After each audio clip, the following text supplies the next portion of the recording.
other thing that I'm just real quick, one other thing I want to tell you I'm doing. I'm almost done with for my trading. Mm-hmm. Um, I'm making I'm it's kind of I kind of overblow some things sometimes.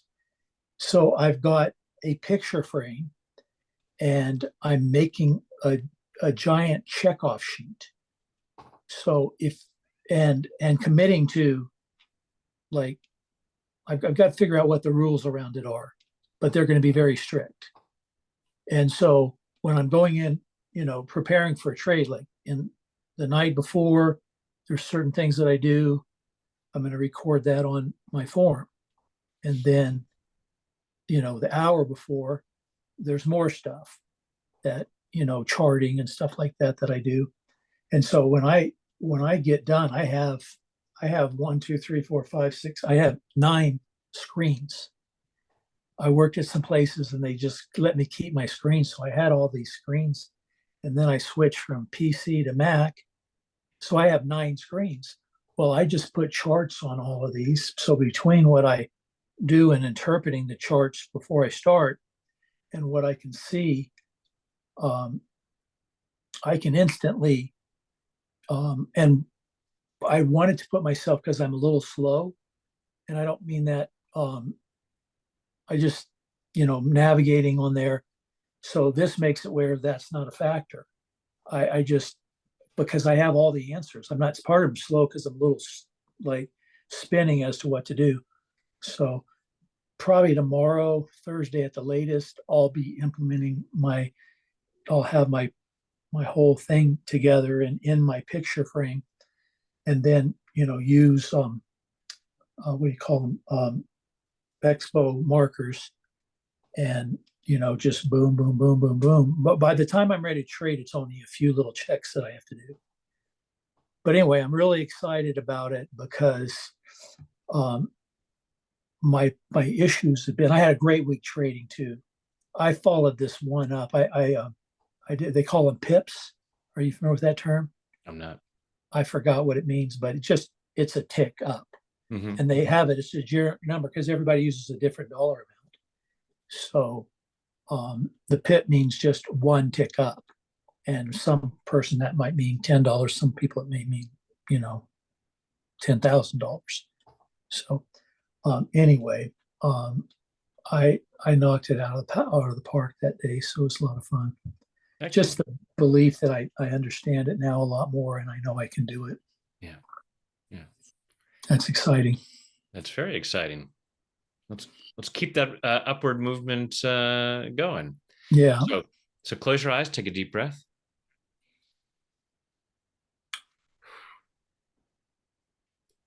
Now just breathing comfortably with your eyes closed.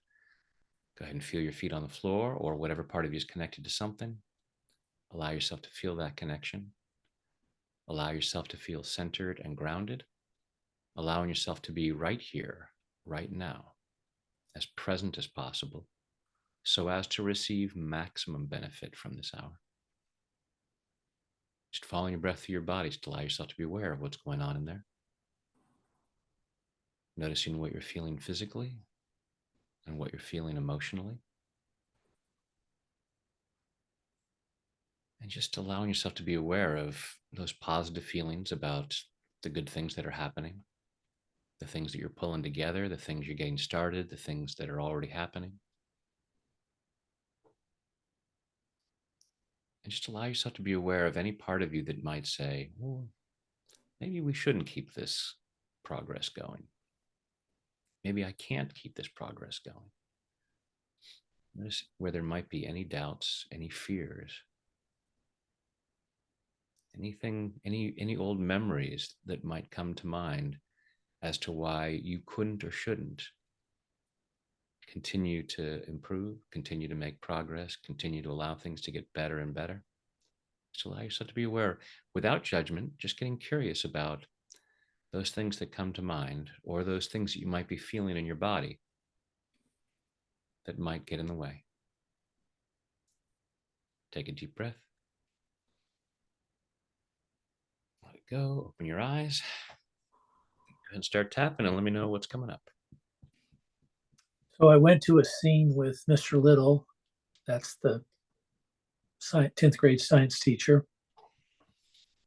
And I asked the question, why was he so sarcastic and rude? Just out of curiosity. But he's a Christian man, he actually cared about me. I'm gonna cry. It's all right.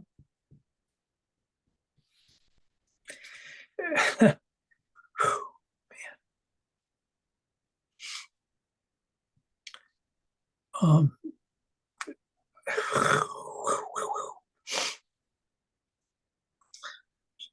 just so powerful to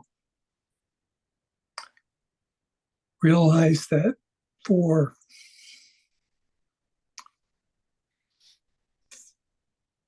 45 plus years, I've held on to anger and I've let it go. That one phrase has been so powerful for me.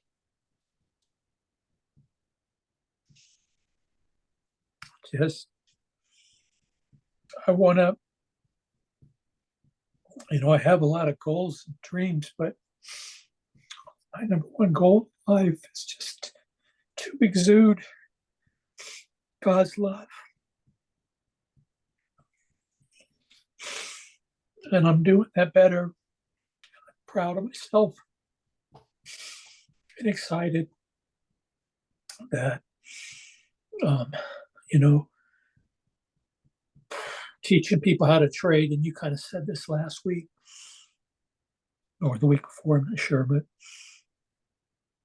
it's not teaching people how to trade. It's helping to free people up. Everything we're doing, that's what it's about.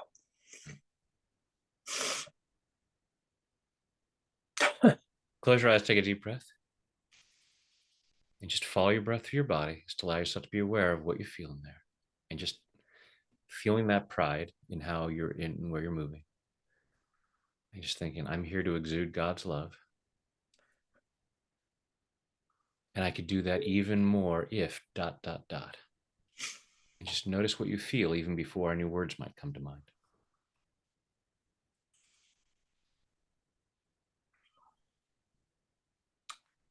So, I feel a real small amount of heaviness here.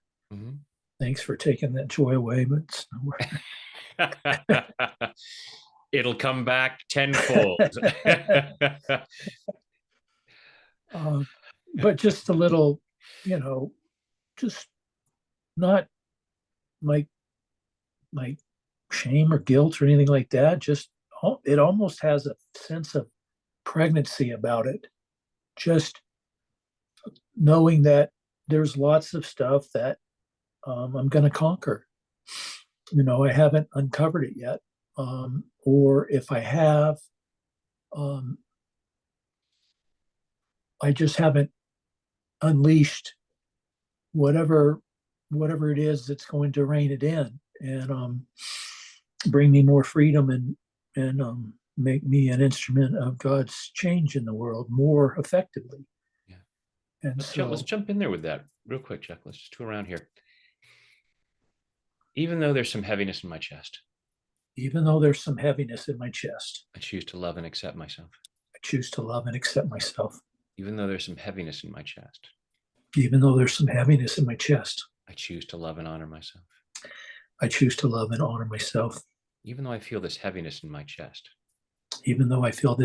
in my chest, some sign that there's still something there. Holding me back. Slowing me down. Getting in my way. And I can choose to feel excited about that. And I can choose to feel excited about that. Because I can already see what's possible for me. Even with that limitation there. So as I identify that limitation. Can I write something down? Sure. Or let me just say it. So it'll be on, because I want to tell you. Um, so I was listening to actually Steve Harvey, and he was talking about the difference between hope and faith. Hope is before you've experienced it. Faith is after you're experiencing it and now believing that it's going to continue. And that's what I just went through. So anyway, I wanted to get that out there. Excellent. Mhm. And even though there's still some heaviness in my chest, Even though there's still some heaviness in my chest, I choose to deeply and completely I choose to deeply and completely love, honor, and accept myself, love, honor, and accept myself, and maybe anyone else who contributed to that heaviness, and maybe anybody else that contributed to that heaviness, because I choose to be that free. because I choose to be that free. This heaviness in my chest, This heaviness in my chest, this remaining heaviness in my chest.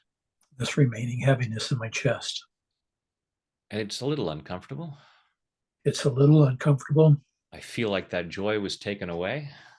I feel like that joy was taken away.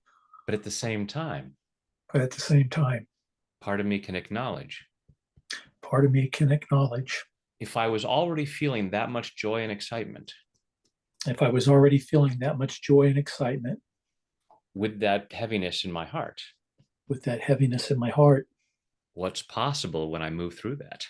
what's possible when I move through that? And I'm going to find out. And I'm going to find out. And I have faith that I am finding out. I have faith that I am finding out. I've moved from hope to faith. I've moved from hope to faith. I can do all things through Christ, which strengthens me. I can do all things through Jesus Christ who strengthens me.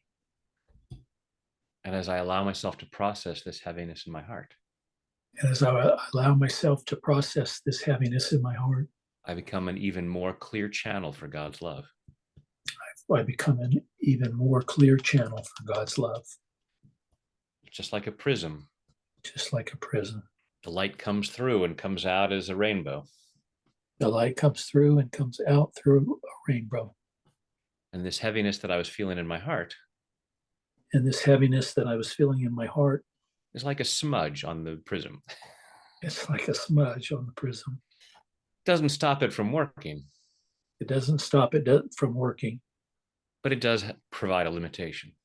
but it does provide a limitation.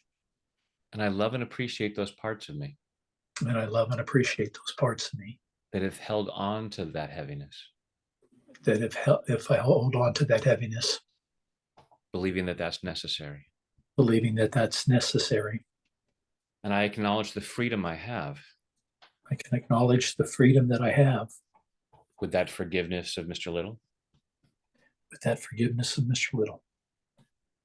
I'm allowing even more of that kind of freedom. I'm allowing even more of that kind of freedom. And I love and forgive those parts of me I love and forgive those parts of me that have withheld that kind of freedom, that have withheld that kind of freedom, that have blocked that kind of forgiveness, that have blocked that kind of forgiveness, believing that that was necessary. believing that that was necessary. Even though I had a lot of teaching as a child Even though I had a lot of teaching as a child about the importance of forgiveness, about the importance of forgiveness, it's not what was always modeled for me. it's not what was always modeled for me. So a lot of people said it's good to forgive, A lot of people said that it's good to forgive, but they taught me how to hold grudges. but they taught me how to hold grudges. And I love and appreciate those parts of me I love and appreciate those parts of me that took on all those lessons, that took on all of those lessons, believing that it was necessary for my survival. believing that it was necessary for my survival. And I'm processing that, And I'm processing that. setting myself free. So I was thinking about my mom, Mm-hmm. and it's going to be a hard one. Feel free to tap through all the different points. Just keep you can keep moving if you and stop on any point that you feel like if you want to. So, um,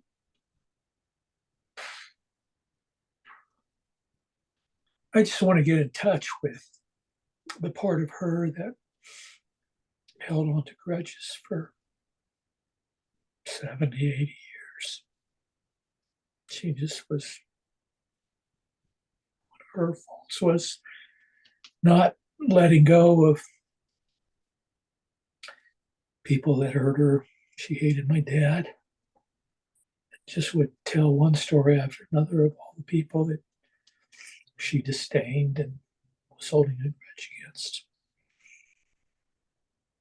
And I just want to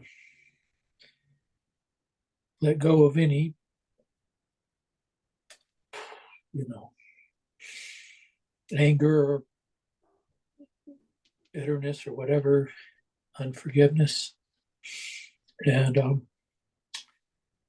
try to get in touch with what made her do that. She was trying the best she could. Mm-hmm.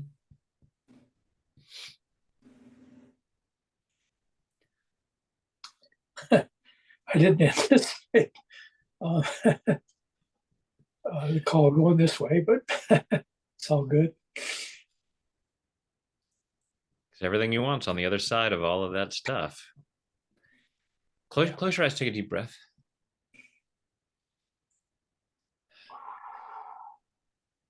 And without judgment, just getting curious and just noticing what you feel in your body, even before any words might come to mind. Say, I can't fully forgive mom because ...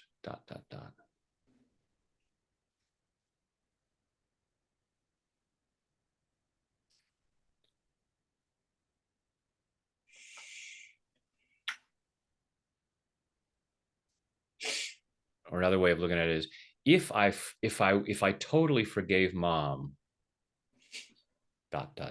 what would be the negative consequence of totally forgiving her? Well, I had an answer for that other one. Mm-hmm. I'll answer both of them. It's all in my heart. I mean, I felt the energy like go move. It was, across my heart before. Mm-hmm. It all moved in there. So I never had that happen before. And if I, um, wow.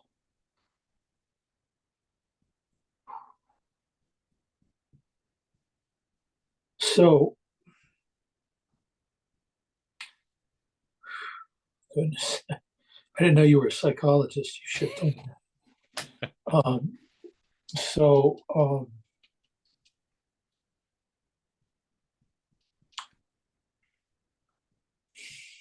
my mom had an affair.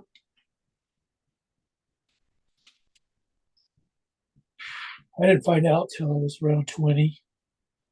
It just rocked my world. And I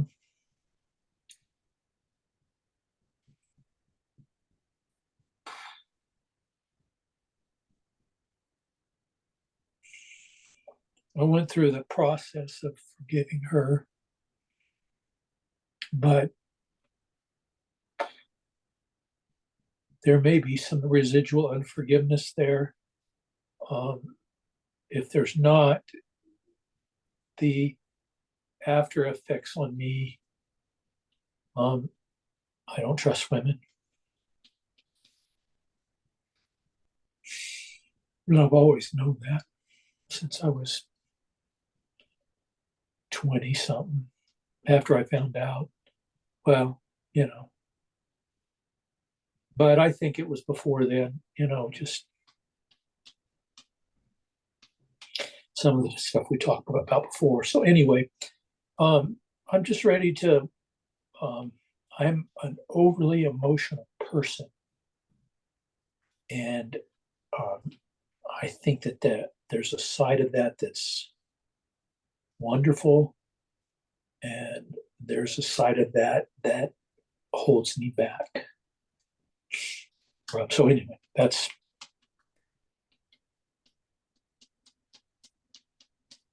And how does one define overly emotional? Compared to what? What is the...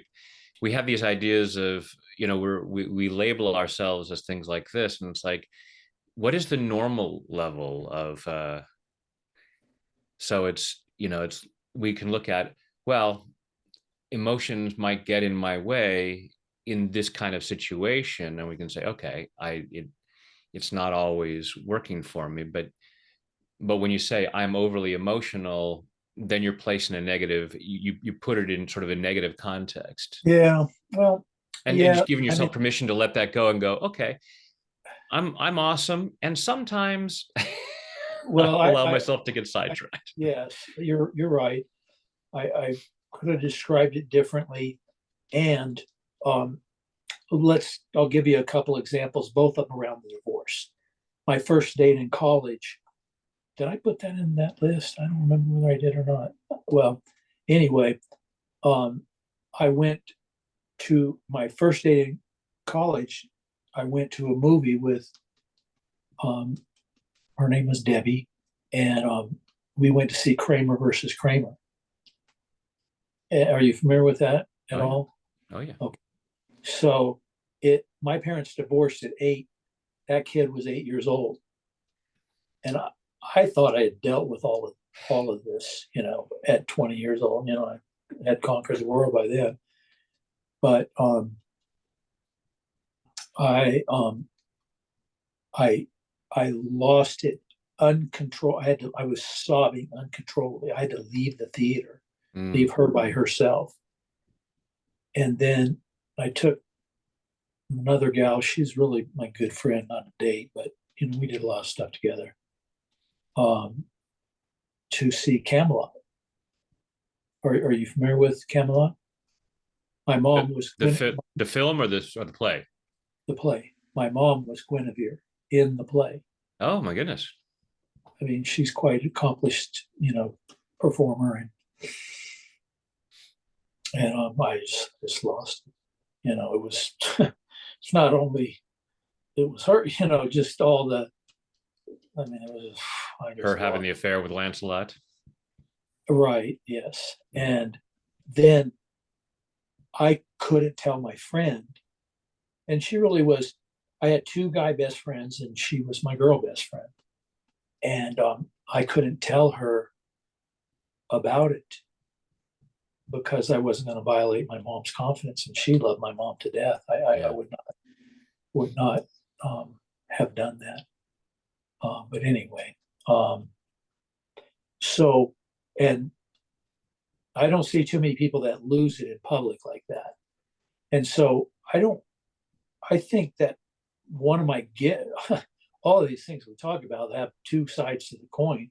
One of my gifts is how with I can be with people, and people trust me implicitly. Some people I just meet, they just start talking, tell me. I volunteer at the food. They serve food on Saturday night, and these people start telling me about. I don't even know them, and they start telling me. And then when they get done, they're like, "I can't believe I told you that. You're so easy to talk to." And it is one of my gifts. And so getting to that real place is a gift. But I would like I spoke at my mom's funeral and other people's funerals, and I I lose it. I can't even.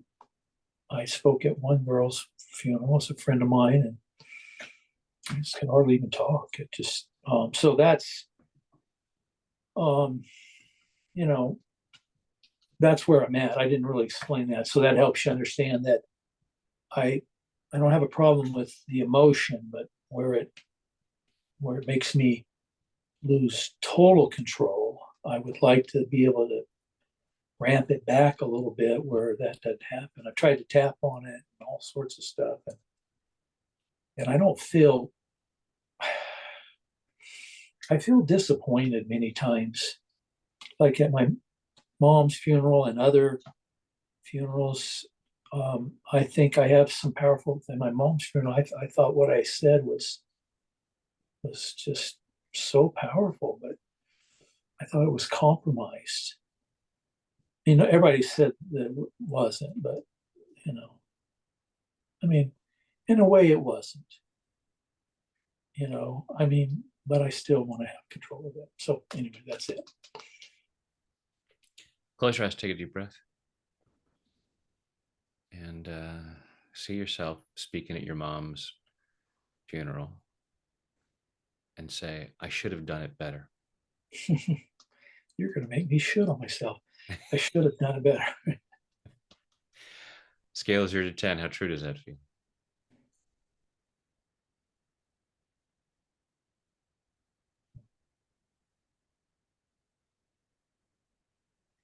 I mean, the number in my head is a 7, but it feels awful high to me, but And then one more, check with your eyes closed and just feel what goes on inside. Say, I mustn't forgive mom for the affair. say that again. Say, I must not forgive mom for the affair. I must not forgive mom for the affair.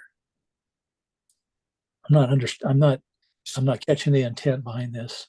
Well, I'm wondering on a scale of 0 to 10, how true it feels that you can't, that you should, I that you see what should you're saying. not, Hmm. because it seems to be that's the you've forgiven her for some things, but it seemed from what you were telling me, it sounds like that may be the thing that states like, God, I could completely feel love for her, except for I found out she had an affair. Mhm. On top of that, I asked her one day if she'd ever asked for forgiveness. She said, I don't need to be forgiven of anything. Close your eyes, and on a scale of 0 to 10, how much does that piss you off? I feel bad, but it's like a 10. No need to feel bad. We just want to move through these things. Even though I'm holding on to these feelings, Even though I'm holding on to these feelings, I choose to love and accept myself. I choose to love and accept myself. Even though I'm holding on to this pain, Even though I'm holding on to this pain, I choose to love and honor myself. I choose to love and honor myself. Even though I'm holding on to this blame, Even though I'm holding on to this blame, I'm feeling blame towards mom I'm feeling blame towards mom for having an affair for having an affair and then claiming she doesn't need forgiveness. and for claiming she doesn't need forgiveness. And I'm blaming myself And I'm blaming myself for not delivering her eulogy differently. for not delivering her eulogy differently. And even though I'm hanging on to all this blame, And even though I'm hanging on to all of this blame, I choose to deeply and completely I choose to deeply and completely love, honor, and accept myself, love, honor, and accept myself. and maybe anyone else who might be involved.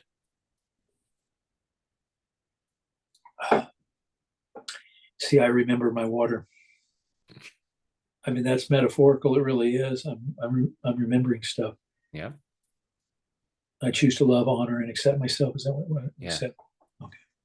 And maybe anyone else who might be involved, And maybe anyone else that might be involved, especially mom, especially mom. because I'm ready to be that free.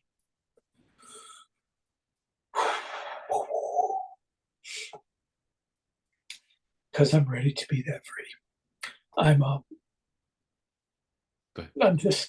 I'm emotional, but this year I've just been more emotional, which seems hard to believe. And yet still not overly emotional. Okay, yes, point taken.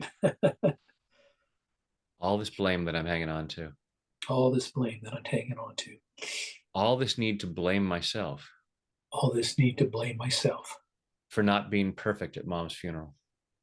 for not being perfect at mom's funeral. I had this idea I had this idea of the performance I should have given, of the performance I should have given, but I was overly emotional. but I was overly emotional. It begs the question, It begs the question, what was the intention? what was the intention? For me to stand up there and talk about mom? For me to stand up there and talk about mom? What was the desired goal? What was the desired goal? For people to be impressed with my skill as an orator? You don't hold back, do you? I will stop short of, I will not stop short of your freedom. Say that again. Yeah. Was my intention to impress people with my speaking skills? Was my intention for me to impress people with my speaking skills? Or was it for me to talk about mom Or was it for me to talk about mom and express my feelings? and express my feelings? If I hadn't gotten emotional, If I hadn't gotten emotional, it might have been a waste for me and everyone there. it may have been a waste for me and everyone there. How do I know?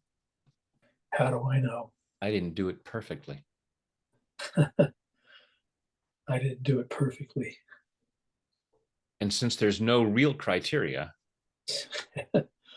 And since there's no real criteria, why can't I just accept that I did it perfectly? why can't I accept that I did it perfectly? Why can't I say it was perfect as it was? Why can't I say that it's perfect as it was? I could ask 10 different people, I can ask 10 different people.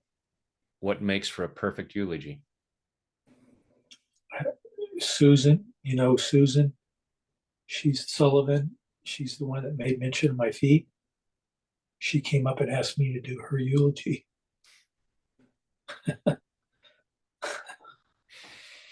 So I couldn't have been as bad as I think I was. So I couldn't have been as bad as I think I was.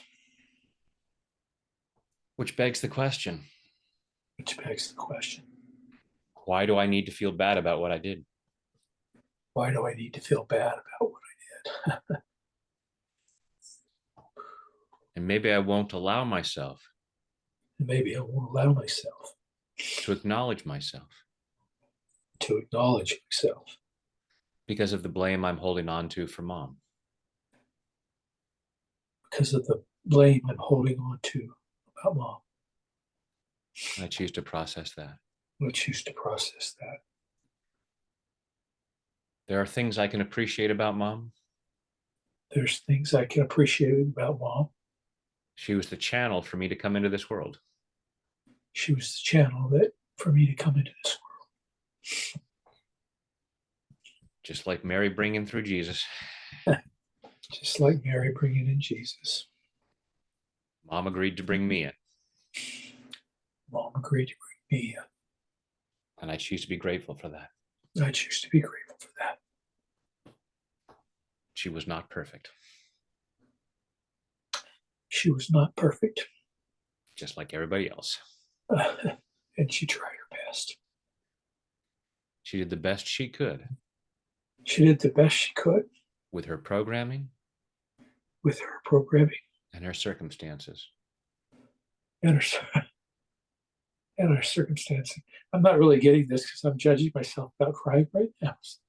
I'm just joking. And even though I'm still judging myself, Even though I'm still judging myself, I choose to love and appreciate myself I love and appreciate myself. because I'm awesome. I'm awesome.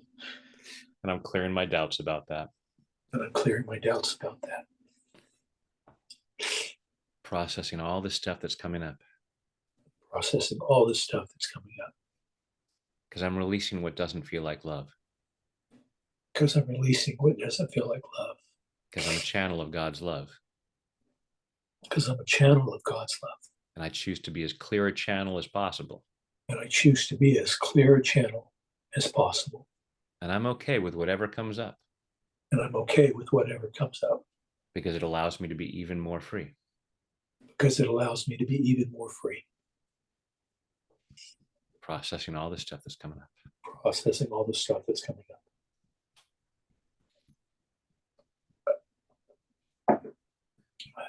All this resentment towards mom All this resentment towards mom for having an affair for having an affair, and for claiming she had nothing to be forgiven for. for claiming that she has nothing to be forgiven for. How arrogant. How arrogant. How dare she? How dare she? Even if she hadn't had an affair, Even if she hadn't had an affair, even if she hadn't done anything that bad, even if she hadn't done anything that bad, it still pisses me off it still pisses me off that she would claim she didn't need to be forgiven. that she would claim that she doesn't need to be forgiven. We all need to be forgiven for something. We all need to be forgiven for something.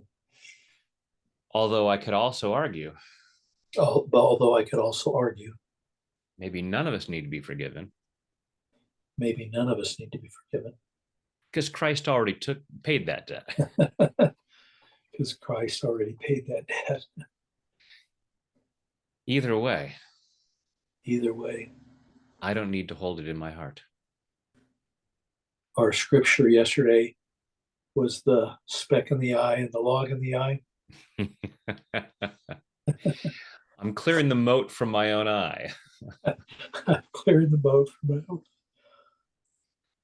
And I'm grateful for the opportunity to do so. I'm grateful for the opportunity to do so. And I'm loving myself. And I'm loving myself. And I'm loving mom. And I'm loving mom.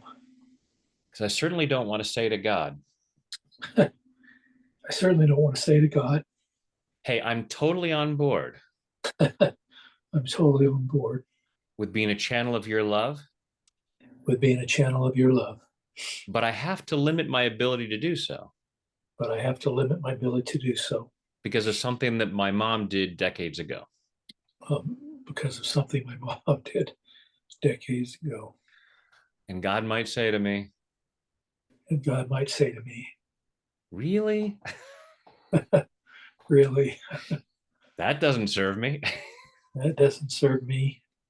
It's not that I'm bad or stupid. It's not that I'm bad or stupid. It is not that I am weak or lazy. It's not that I'm weak or lazy. It's just that I have all this programming. Just I have all of this programming. I'm holding this grudge against mom. I'm holding this grudge against mom. And it's her fault because she taught me how to hold a grudge. And it's her fault because she taught me how to hold a grudge. Maybe some part of me Maybe some part of me says this is how I honor my mom's memory. this is maybe part of me says this is how I honor my mom's memory. I'm holding a grudge just like she taught me to. I'm holding a grudge just like she taught me to. And I'm allowing myself to process that. And I'm allowing myself to process that. I have all kinds of reasons I have all kinds of reasons for holding on to this heaviness in my heart, for holding on to this heaviness in my heart, but no good reasons. but no good reasons. I have all these reasons I have all of these reasons for beating myself up, beating myself up for my eulogy, for my eulogy, and for all kinds of things that have happened in the past, for all kinds of things that have happened in the past, but no good reasons. but no good reasons. I don't need to blame myself anymore I don't need to blame myself anymore because I've been doing the best I could. because I've been doing the best I could. When I lost it in that movie theater, When I lost it in that movie theater, stupid Dustin Hoffman, stupid Dustin Hoffman, stupid Meryl Streep, stupid Meryl Streep, that dumb little kid. that I identified so much with. Yeah, that I identified with. And emotionally, And emotionally, I fell off the jungle gym I fell off the jungle gym and got hurt. and got hurt. And I'm healing. I I I used to get a knife. Have I told you this story? I don't think so. We had a box and it had stuff, toys. It was our toy box, if you will. A lot of stuff on the floor that should have been in there. But I used to get a knife from the kitchen and go in there and think about ending my life at 10 years old.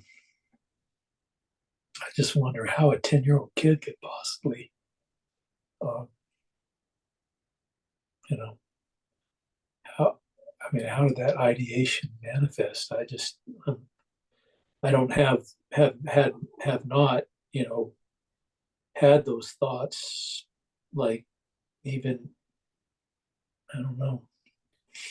How I old? think, I know your mom remarried when you were 12. I but can't they remember now. divorced How old were your parents when you divorced?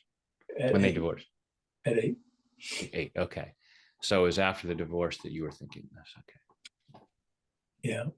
And it went away, probably, I think, when we moved sixth grade. I think I don't remember thinking that. That was just like a couple of, it wasn't one dime, it was multiple times, and I never, like, even tried. I just brought it in there and I thought the thought, but when I got in there, I just kind of got into a zone and was doing the poor me kind of thing. Um, so anyway, I thought you should know that. But Close your eyes. Take a deep breath. And think about how that pain that you must have felt at 10 years old, and just being curious, not judgmental. Ask yourself how much of that is still there.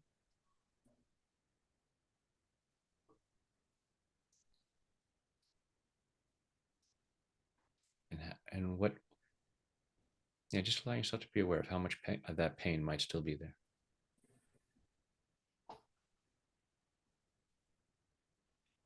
so it's clouded by the fact that I had a knife in there. Like, you know what I'm saying? I don't feel any of that. So I'm having a hard time getting past that. Like, Mm-hmm. you know what I'm saying? So what is the thought that is bothering you? Maybe it's about the knife. What bothers me is dot dot dot. Just that, I don't know. I don't want to, well, I want to be honest here too. I don't want to blame little Chucky, if you will.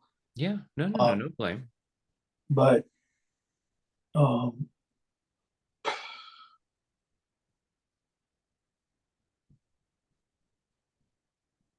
maybe that I just wouldn't process it, you know. I mean, I was I was trying to get my parents back together, you know, like I had, thoughts of that. Probably didn't stop thinking like that until like high school. I I I have a very Disney brain, which is, you know, it's all going to work out in the end. And um, I mean, I literally, you know, I mean, it's the reason why I didn't create a relationship, especially with my stepmom, because I just couldn't come to grips with it. And so, um,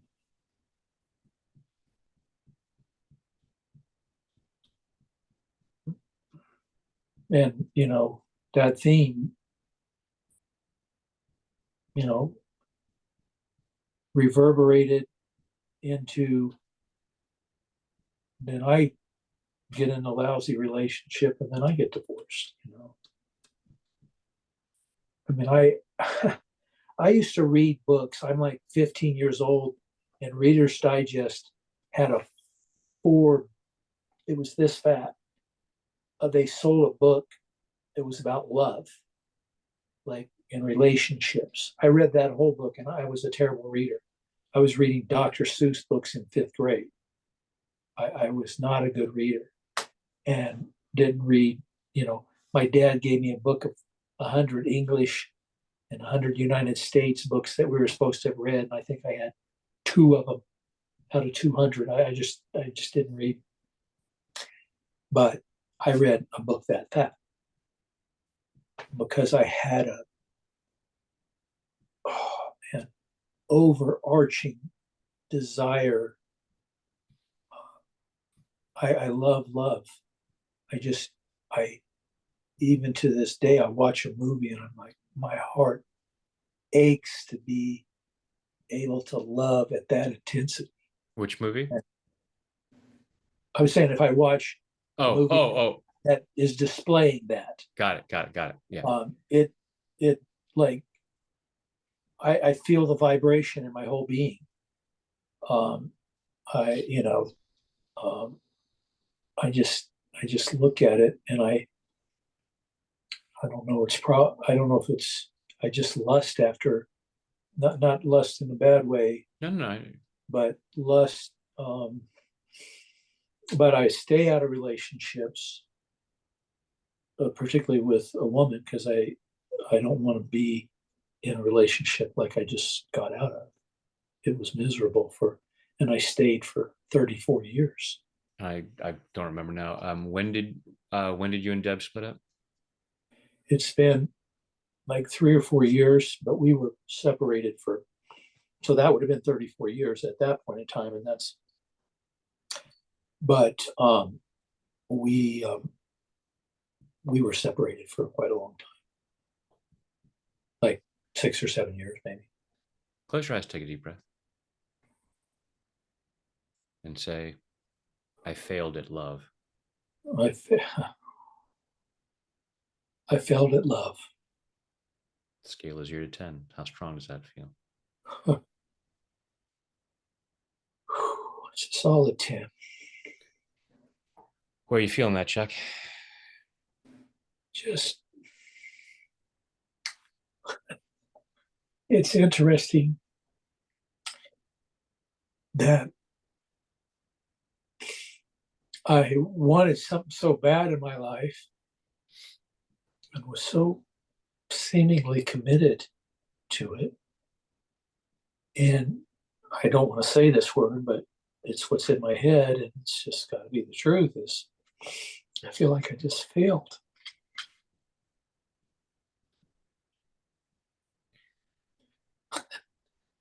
Man, why do you have to do all of these in one session? I just go with what's coming up, man.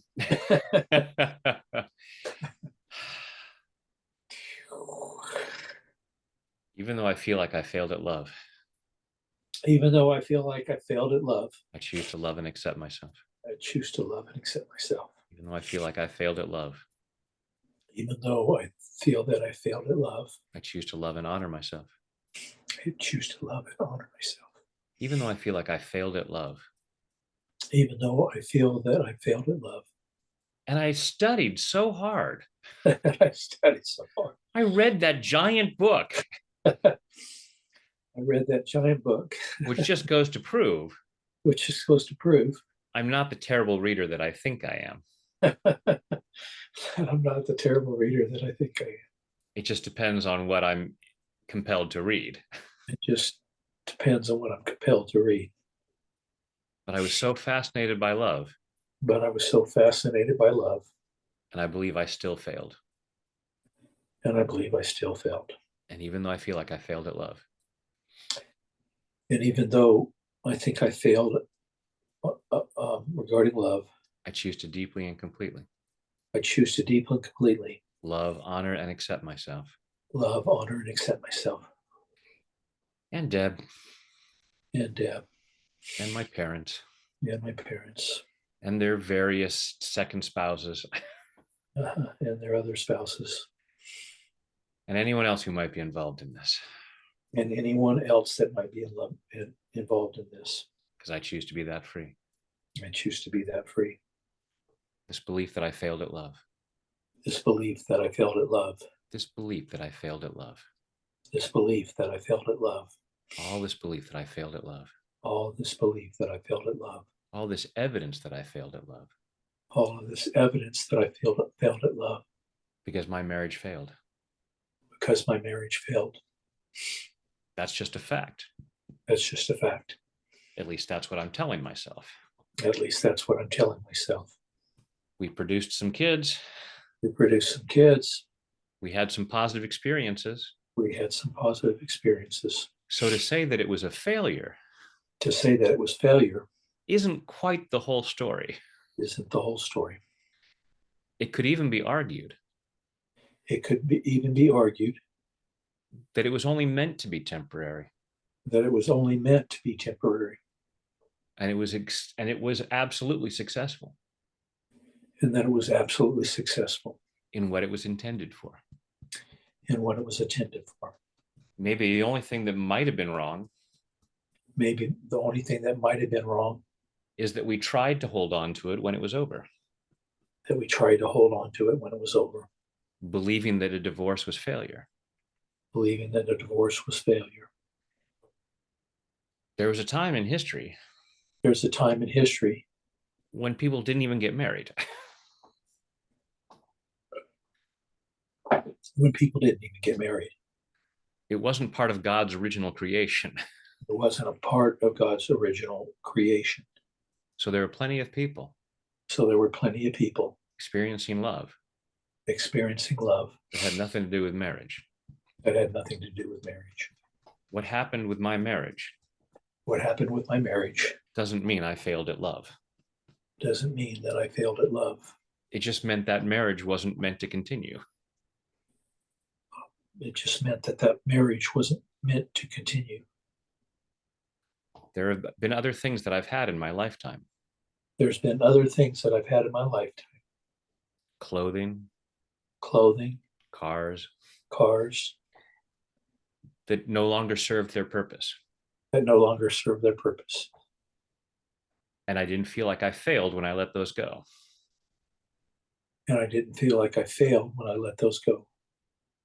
I'm open to the possibility. I'm open to the possibility. I haven't failed at love at all.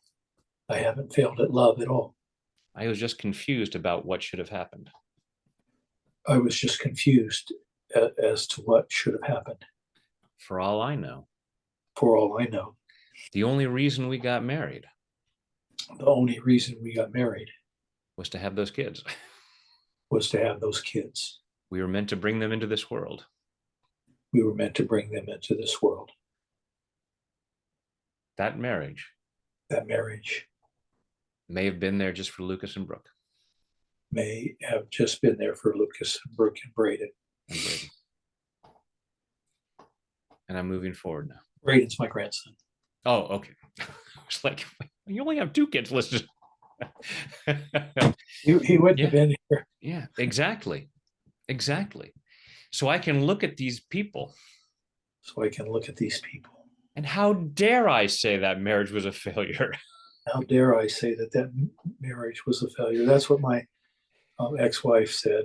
Yeah, I could say to Deb, I could say to Deb, we totally succeeded in bringing wonderful people into this world. we totally succeeded into bringing wonderful people into this world. And then we had other paths to follow. And then we had other paths to follow. No failure whatsoever. No failure whatsoever. I'm allowing myself to forgive myself. I'm allowing myself to forgive myself. Forgiving mom. Forgiving mom. Forgiving everybody involved. Forgiving everybody involved. Clearing this fear. Clearing this fear. That it's wrong to forgive. That it's wrong to forgive. Because then we're letting people off the hook. Because then we're letting people off the hook. Mom's already passed on. Mom's already passed on. I can't punish her any further. I can't punish her any further. There's nothing good coming from that punishment anyway. There's nothing good coming from that punishment anyway. I don't need to punish myself anymore. I don't need to punish myself anymore. I love and appreciate those parts of me I love and appreciate those parts of me that felt that was necessary. that felt that was necessary. To be a really good servant of God. To be a really good servant of God. I should punish myself for having a divorce. I should punish myself for having a divorce. I should punish mom for having an affair. I should punish mom for having an affair. I need to mete out justice. I need to mete out justice. Judgment is mine, says the Lord. Judgment is mine, says the Lord. And I'm saying, go for it. Yeah, take over, please, So that I can be a clear channel of God's love, so I can be a clear channel of God's love, releasing what doesn't feel like love releasing what doesn't feel like love for myself and mom for myself and mom and anybody else. and anybody else. It's safe for me to do this. It's safe for me to do this. It's okay for me to do this. It's okay for me to do this. And I love and forgive myself, And I love and forgive myself, even if I can't do it perfectly yet. even if I can't do it perfectly yet. I have a few programs to undo. I have a few programs to undo. It's also absolutely okay It's also absolutely okay if I just set myself free, if I just set myself free, so I can be the most clear channel of God's love so I can be the most clear channel of God's love that I can possibly be, that I can possibly be, allowing myself to feel more and more love allowing myself to feel more and more love in body, mind, and spirit. and in body, mind, and spirit. Take a deep breath. Close your eyes and say, and thinking about your divorce, say, I failed at love. I failed at love.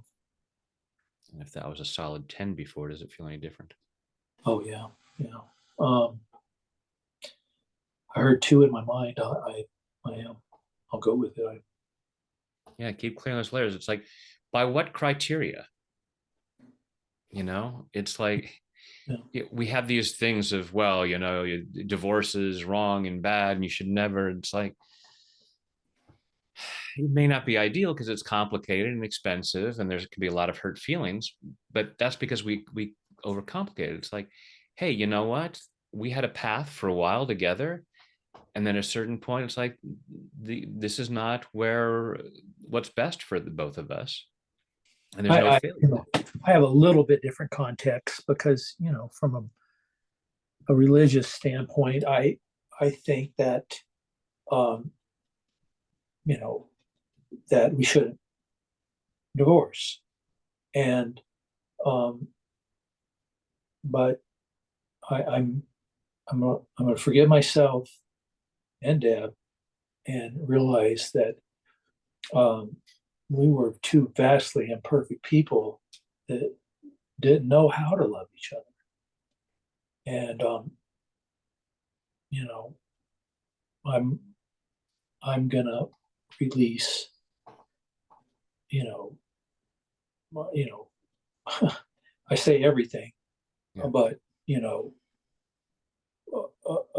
I'm gonna become free. Yeah. That's and so um, you know, It's really looking at that whole, having the church should on you, which the church loves to do, right? and say just this idea of you shouldn't get divorced. It's like, all right, so then we're expecting people, young people, to be able to know who's the person that they could, joyfully spend the rest of their lives with. If it's like, okay, if divorce is such a sin, then we really shouldn't get married until we're much older and we know a Uh, lot more. well, and the church does very little to both prepare Yeah. and continuing education. Right. How I mean, the church is woeful about that. It should be like one of their number one. And I'm not blaming the church.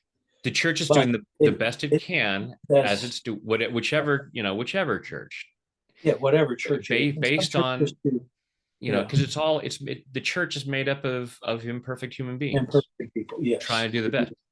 But it's letting go of this idea of, that you shouldn't get divorced. It's like, because that's then that God's will is that you should be unhappy. You should be stuck with somebody who you're not comfortable with, you don't feel happy with. Mm-hmm. That's God's will. It's like, you signed a piece of paper. The rest of your life should be spent in misery and revenge and resentment because you signed a piece of paper. It's like, wait a minute. These Is this God's rule or is this man's rule. This is Yeah. the rules that people have come up with, and you can trace back the origins of marriage and look at how did it actually come about, and the legal implications and the power implications, and you know if you look at the history of marriage and why it's established, and it's like, it's not that marriage is bad. It's a great institution for all kinds of different reasons, but the idea that it should be a binding thing and that you should punish yourself or others if it turns out that this contract isn't working for the benefit of these people, it's like, well, let's look at that, because I believe we're all here ultimately to be channels of God's love. Mm. And if we're in a relationship that keeps compromising our ability to experience and share love, how is that? It's like, oh, well, sorry, that's, you signed the paper that would be God's will. Yeah. I lived, um, yeah, I know I'm in accord with you. I lived um, at about a tenth of I just became very reclusive, you know. I have some friends, matter of fact, I think I called them today, and I haven't talked to them in, I don't know, 30 years or more, maybe. Yeah, longer. But I just, how are you doing? I didn't want to answer that question. How are you doing? None of your damn business. No, I'm just joking. Uh, you know, um, I just like my friends are Brian and Elaine, and I was I was the director at the church that my dad was the pastor of. I was the singles director, and our group disbanded because half of the group got married within about um, 2 months of each other, and the group just disbanded because I was the lead. I was the leader of the group. But anyway, that's I, I I don't say this in a place of guilt, but I was woefully unprepared for for marriage and love. I you know again, not out of guilt, but I was immature and selfish, and um, I did some things to the relationship. I was irresponsible with money, impulsive, um, and I didn't adore her. And um, you know, so um, I that one I need to work on because I could the other ones I didn't feel anything about, but I feel bad that I didn't adore Deb. Um, I think she deserved that, and she deserves it, going forward. But I just was so broken that um, You did the best you could at that I time. did, I did. You Yes, did the that's best you could at that time. yeah, you're right. So it's, continuing. And when you go back through this session, or you can tap on your own or tap along to any video, and just to hold in mind this guilt about not adoring her to the extent that she deserved, I'll do that. because few of us do. We don't adore ourselves to the extent that we deserve.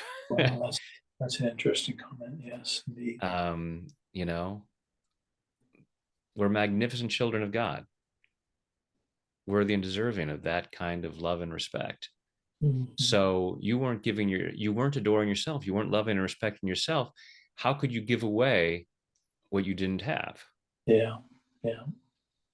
And looking at it, it's like, and now going back and going, okay, that was the best I could do now. And I'm moving on to a whole other level. Mhm. I can look back at that. It's just, when I was a baby, I couldn't walk. I could only crawl. And now I'm able to walk. And I don't go back and go, God, Man, at 6 months old, I could not stand up. I was just such a, what a loser I was, crawling around on the floor. It's just like, I did the best I could at that time. And that's the the thing about marriage is that it's a decision that so many people make at an age. It's like so many people. That's why the divorce rates are so high. Yeah. And we look at that and go, "Oh, that's so awful. That's so awful." It's like, hey, they gave it a shot. They found out it didn't work. If we didn't put so much pressure on it being a bad thing and you need to make it work, people might be a lot happier, and being able to say, it's like, hey, let's try to make this work, especially if you have kids. It's like, let's try to make this work, but at a certain point it's not working. This isn't serving anybody. So many marriages that are failing, and they stay together for the kids, and so those kids are raised in a household of hate and contempt and resentment. It's like, Mhm. this is the healthiest alternative. We can say, yes, it's difficult for children of broken homes, but it might not be as difficult if it wasn't so contentious, and so much baggage around it. And it's just like, hey, we love you. This is not going to work, but we're still going to raise you together. We're still going to be helping. We're going to be, and there is able to, if without all that pressure about how marriage should work, maybe things would end more amicably and it would be healthier for everyone involved. Mhm. Who knows? But darkness cannot drive out darkness. Only light can do that. Right. Yeah. So, I know we're way over. Do you have time for a guide imagery? Absolutely. Then get yourself comfy cozy. Your eyes closed. Take a deep breath in and hold it. Let it go. Another deep breath in and hold it. And let it go. Third deep breath in and hold it. And let it go.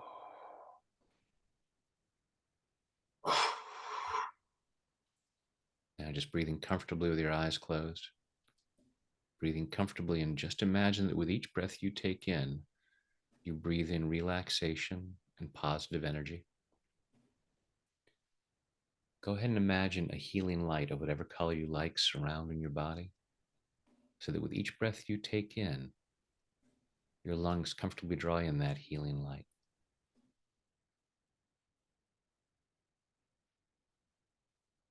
Just allowing it to flow through every muscle, nerve, fiber, tissue, cell, and atom of your body.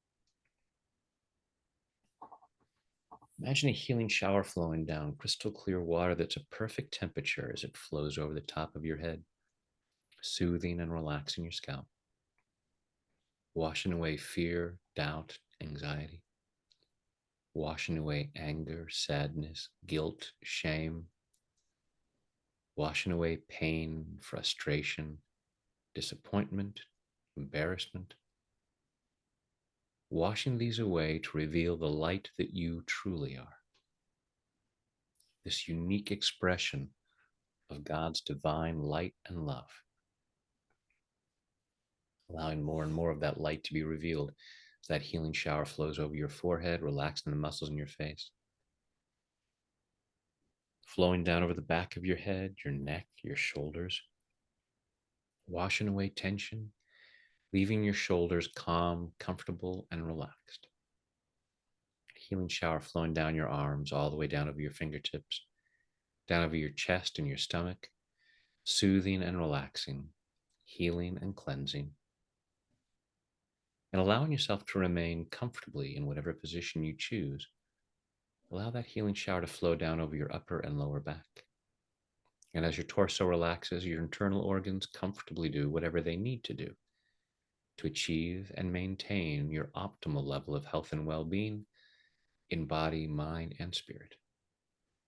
As that healing shower continues down over your body, down over your hips and your thighs, over your knees, down your lower legs, through your ankles, into your feet, Finally, that relaxation flows over your toes as you allow yourself to relax twice as much, going at least twice as deep with each number as I count backwards. 5, drifting down to 4, floating down to 3, 2, 1, and 0 is deep sleep. Deeper, deeper. 5, 4, 3, 2, 1, and 0 is deep sleep. And in this calm, comfortable state of mind and body, go ahead and imagine yourself in some really beautiful place.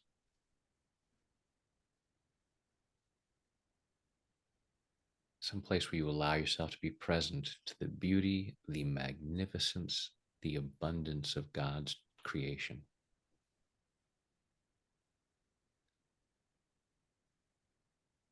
And just notice that as you're walking around, just notice that there's like some ropes loosely around your ankles. It just kind of makes it hard to fully walk around. You can look down and recognize that these ropes are old blame towards yourself, blame towards other people. Even though you know it limits your ability to walk around and experience God's abundance, notice that there's some part of you that says, yes, but I should have those ropes there. This blame that I feel towards myself, this blame that I feel towards other people, it's required. It's blame and shame about divorce. It's required. And just imagine allowing yourself to be aware of God's loving presence. And imagine God saying, required by whom? Because it's not serving me for you to feel this limitation.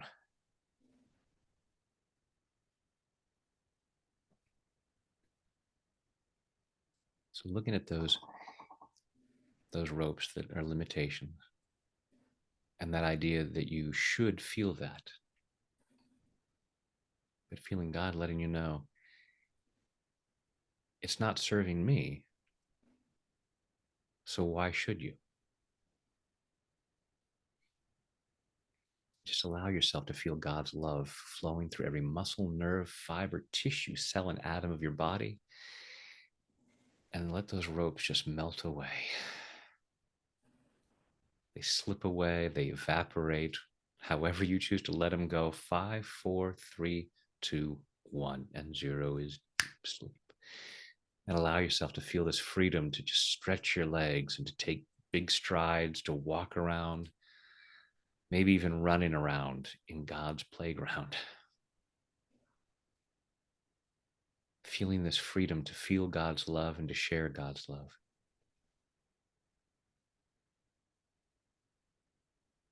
Having absolute compassion for that older version of yourself or younger version of yourself that felt a need to have that limitation, that felt a need to hold on to those ropes, that felt a need to hold on to the heaviness in your heart. Having absolute compassion for that part of you and allowing yourself the freedom from the past so that you can move forward as an ever more clear channel of God's love.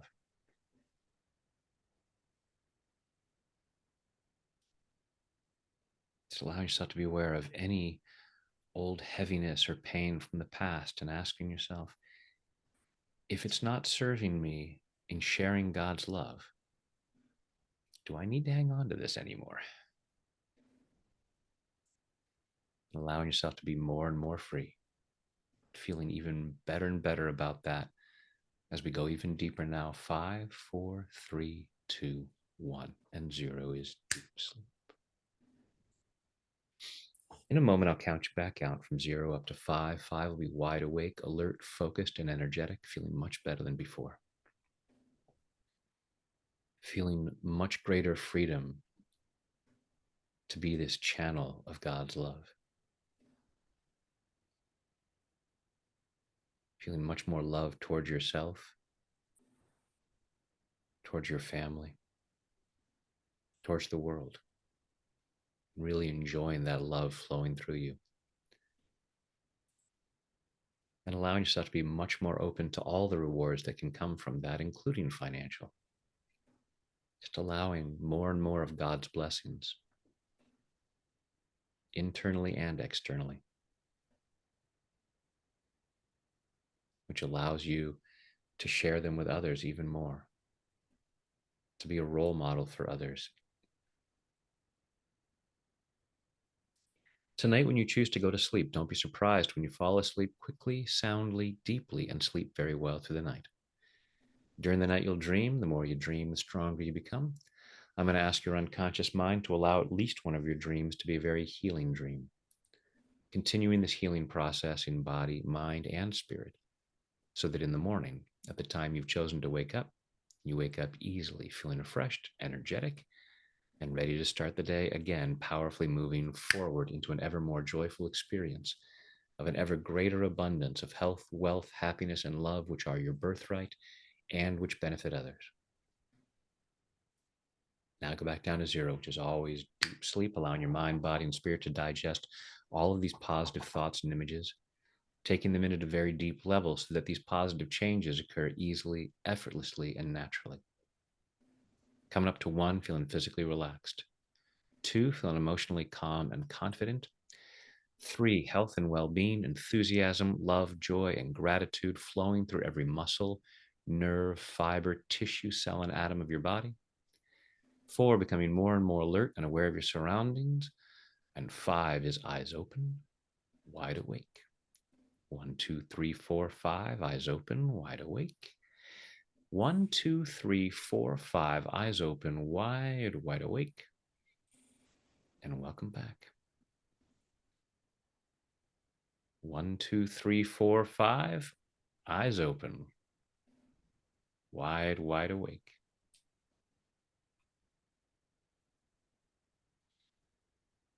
Just allowing yourself to process all these positive thoughts and ideas in every fiber of your being, allowing yourself to feel that joy about being a more clear channel of God's love. Bringing that with you into your waking life as we come up 1, 2, 3, health and well-being, enthusiasm, love, joy, and gratitude flowing through every muscle, nerve, fiber, tissue, cell, and atom of your body. 4, becoming more and more alert and aware of your surroundings. And 5 is eyes open, wide awake. 1, 2, 3, 4, 5, eyes open, wide awake. And welcome back.